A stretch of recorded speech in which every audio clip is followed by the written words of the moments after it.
Minneapolis music legend J.D. Steele produced a documentary hoping to stimulate dialogue about systemic racism. Steele took the testimonials of 4 octogenarians as they recount the way systemic racism has impacted them throughout their lives. Reg Chapman has more on the message to open your heart and listen, please.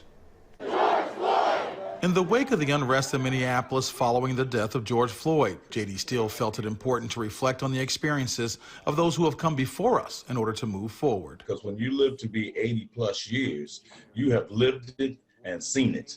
And I think that we need to respect and learn from our elders in ways that our culture doesn't do as much as it should. Steele listened to Macalester College Professor Emeritus Elder Mahmoud El-Kadi, Minnesota civil rights activist Dr. Josie Johnson, co-founder of Sabathani Community Center Bill English, and Sally Steele Birdsong, his mother, as they spoke about a form of racism that is embedded as normal practice within society or an organization. That our elders have a lot to say from their historical backgrounds, and that the things have changed a lot, but there are still a lot of things that have remained the same, particularly with systemic racism in law enforcement, housing and discrimination, banking. We all speak the vocabulary of white supremacy, white, black, and everybody in between.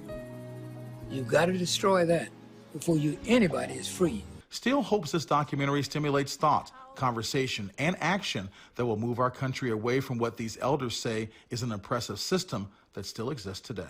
We have to overcome systemic poverty by demanding investment in our communities. But white people have to solve racism. We can't solve that. I'll dialogue about it.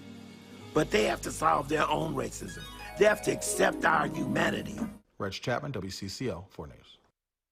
The documentary, Listen Please, premieres with a virtual screening tonight on Facebook and YouTube. Donations made during the screening will benefit the Capri Theater, which supports disadvantaged youth and adults in North Minneapolis.